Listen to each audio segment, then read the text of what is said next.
Halo Sobat Maya, apa kabar kalian semua? Semoga aja seperti biasa ya, selalu sehat, selalu bahagia, dan makin sukses.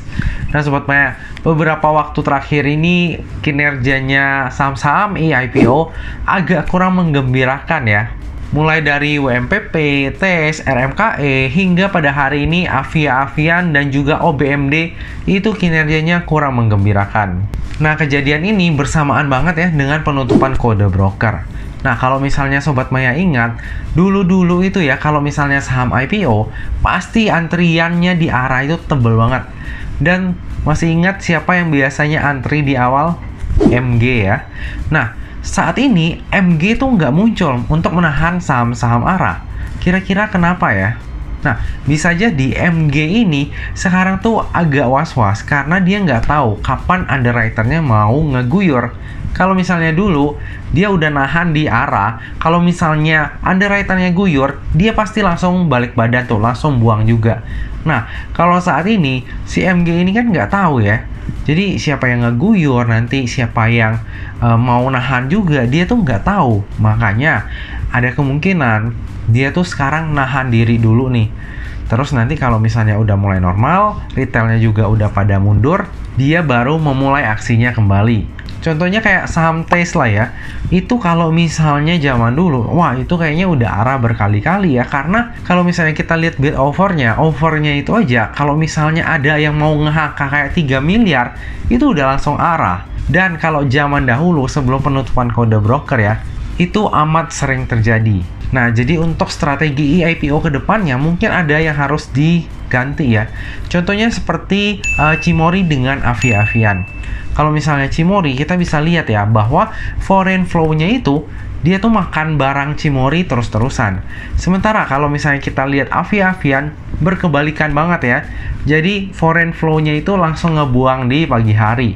Nah, makanya salah satu indikator mungkin yang bisa kita pakai ya ke depannya ya untuk saham-saham besar itu adalah foreign flow. Nah, pada video kali ini kita akan membahas salah satu perusahaan yang tergolong besar nih Sobat Maya. Dan kemungkinan strategi foreign flow itu bisa kita pakai juga di saham ini.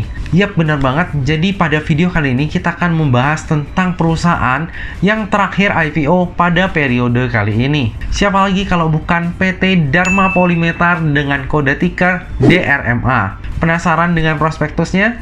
Jangan lupa saksikan video ini sampai habis ya.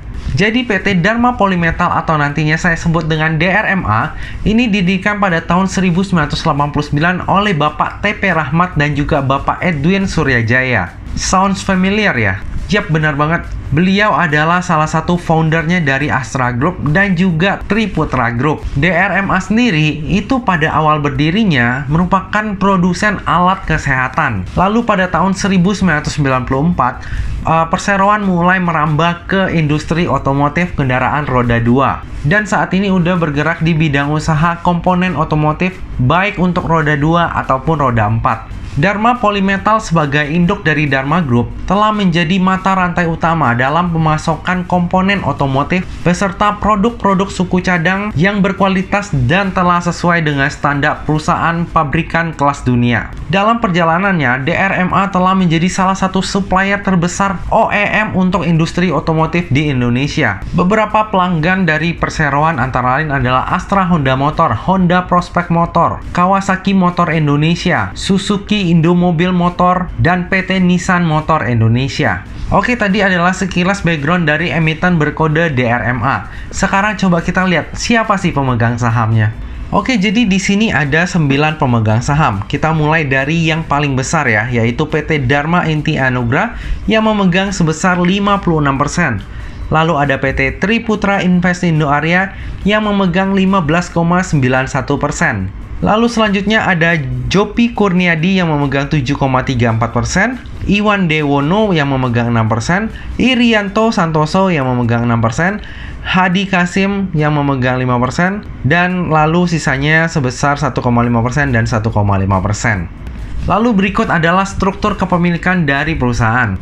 Oke, jadi kalau misalnya kita melihat dari struktur ini, langsung ketahuan ya bahwa yang menjadi pengendali ataupun ultimate beneficial owner dari DRMA ini adalah Ibu Like Rani Imanto ataupun istri dari Bapak TP Rahmat.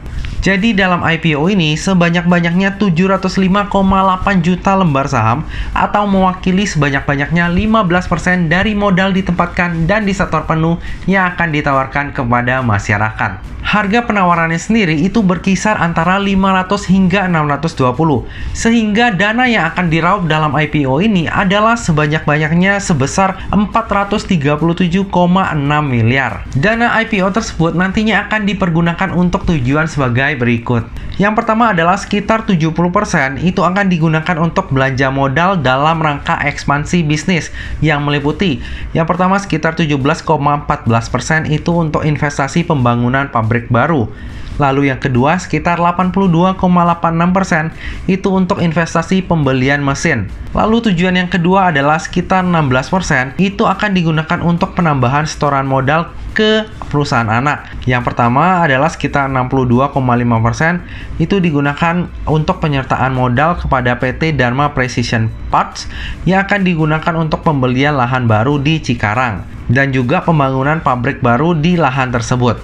Lalu yang kedua adalah sekitar 37,5% akan digunakan untuk penyertaan modal tambahan pada PT Dharma Control Cable Indonesia dalam rangka pengembangan bisnis. Lalu tujuan IPO yang ketiga adalah sekitar 9% akan digunakan untuk penambahan kepemilikan perseroan pada PT Dharma Polyplus. Dan yang terakhir sisanya sekitar 5% itu akan digunakan sebagai modal kerja perseroan.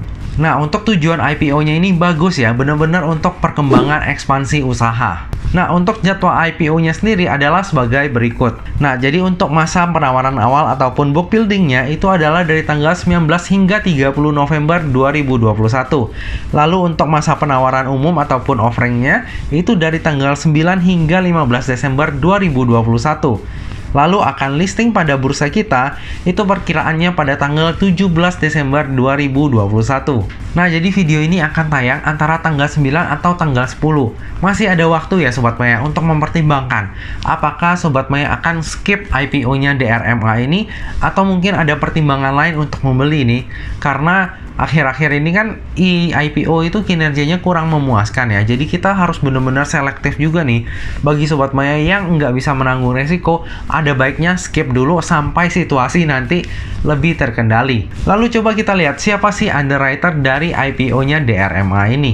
Ternyata yang menjadi underwriter dalam IPO-nya DRMA ini adalah CIMB Niaga Sekuritas dengan kode broker YU dan juga Sukor Invest Sekuritas dengan kode broker AZ. Nah, untuk kedua sekuritas ini jarang banget ya mengawal saham IPO. Berikut ini adalah data yang berhasil saya kumpulkan untuk saham-saham IPO yang pernah dibawa oleh YU dan juga AZ. Oke, untuk YU itu ada WMUU dan juga SCNP, dan untuk AZ itu ada CSMI dan juga MOLI. Nah, coba kita lihat historical dari keempat saham tersebut ya. Nah, untuk WMUU ini sempat arah 2 kali Sobat Maya, lalu kemudian baru turun. Nah, kalau untuk WMUU ini IPO-nya barengan ya, jadi bukan CIMB Niaga sendiri. Nah, selanjutnya itu ada SCNP. SCNP ini baru dibawa oleh CIMB Niaga sendiri ya, dan itu berhasil arah sampai 3 kali. Lalu selanjutnya CSMI yang IPO di tahun 2020. Nah, sayangnya CSMI ini enggak arah ya. Jadi dia itu opennya di arah, habis itu jeblos, harga IPO-nya itu di 196, lalu closingnya hanya di 197, alias naik 1 tick aja. Tapi masih lumayan lah ya, nggak sampai ARB. Lalu ada juga MOLI nih Sobat Maya, yang IPO di tahun 2018. Nah, kalau MOLI ini, dia berhasil arah sampai 2 kali. Nah, kira-kira bagaimana ya performance dari YU dan juga AZ di IPO-nya DRMA ini? Hanya waktu yang bisa menjawab. Oke, kita lanjut melihat laporan keuangannya. Dari sisi aset, terjadi peningkatan yang konsisten dari tahun ke tahun. Dari total aset sejumlah 1,3 triliun di akhir tahun 2018, bertumbuh menjadi 1,9 triliun di 30 Juni 2021. Coba kita lanjut melihat sisi liabilitasnya. Dari sisi liabilitas, terjadi peningkatan juga. Liabilitas sejumlah 951 miliar di akhir tahun 2018, naik menjadi 1,3 triliun per 30 Juni 2021. Liabilitas yang cukup besar ya. Current rasionya tergolong mepet, tapi harusnya masih tercover dari cash flow usahanya. Lalu kita lanjut ke sisi ekuitas ya. Nah, kalau dari sisi ekuitas ini cenderung naik ya. Ekuitas sejumlah 391 miliar di akhir tahun 2018 naik menjadi 637 miliar per 30 Juni 2021. Dan bisa kita lihat di sini bahwa saldo labanya selalu naik dari tahun ke tahun, yang menandakan bahwa memang perusahaan ini making profit. Nah, bagi Sobat Maya yang concern terhadap daftar efek syariah, maka kemungkinan besar DRMA ini akan masuk ke dalam daftar efek syariah. Tapi untuk lebih pastinya, nanti kita tunggu pengumuman resminya ya. Oke, kita lanjut ke laporan laba rugi. Bisa kita lihat di sini bahwa di tahun 2020, DRMA ini sangat terpukul oleh kondisi pandemi. Laba usahanya sebesar 174 miliar di tahun 2019, drop jauh menjadi hanya tinggal 7,9 miliar di tahun 2020. Namun berita baiknya adalah per tahun 2021 ini, DRMA udah kembali bangkit ngebut dan mencetak laba jauh melebihi tahun 2020. Bahkan ada kemungkinan melebihi laba di tahun 2019 juga. Nah, dengan kinerja DRMA yang naik signifikan di tahun 2021, kira-kira valuasinya di harga IPO ini mahal nggak ya? Oke, daripada bertanya-tanya, langsung aja kita hitung PER dan PBV-nya. Kalau kita lihat valuasinya di tahun 2021, mahal banget ya. PER-nya sebesar 312,15 kali dan PBV-nya sebesar 4,66 kali. Tapi jangan khawatir, karena valuasinya di tahun 2021 jauh lebih baik.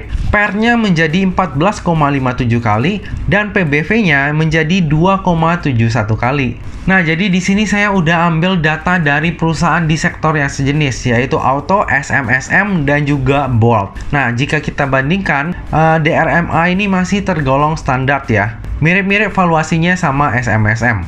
Dan kalau kita bandingkan dengan perusahaan yang benar-benar bergerak di bidang yang sama, yaitu Bolt, DRMA ini masih punya ruang tumbuh yang lumayan besar dari sisi PER-nya. Nah, dari tadi udah banyak hal yang kita bahas, sekarang tiba juga kita ke bagian kesimpulan. Kesimpulan yang pertama, kinerja DRMA di tahun 2021 ini sangat cemerlang, jauh melebihi kinerjanya di tahun 2020 yang drop karena pandemi. Jika perekonomian udah mulai pulih, bukannya nggak mungkin, kinerjanya DRMA ini akan semakin baik ke depannya. Kesimpulan yang kedua, valuasi DRMA di tahun 2020 itu sangat mahal. Namun, DRMA berhasil membukukan kinerja yang jauh lebih baik di tahun 2021, sehingga valuasinya juga jadi jauh lebih baik. Nah, kita harapkan dengan adanya penambahan dana IPO, kinerja dan juga valuasinya dari DRMA ini akan semakin membaik ke depannya.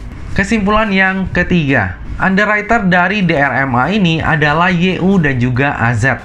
Secara historikal, saham-saham yang dibawa oleh YU itu selalu ARA ya, minimal di hari pertamanya listing. Sedangkan yang dibawa oleh AZ itu ada yang ARA, ada juga yang enggak. Nah, baik YU ataupun AZ ini belum pernah sama sekali mengawal saham IPO.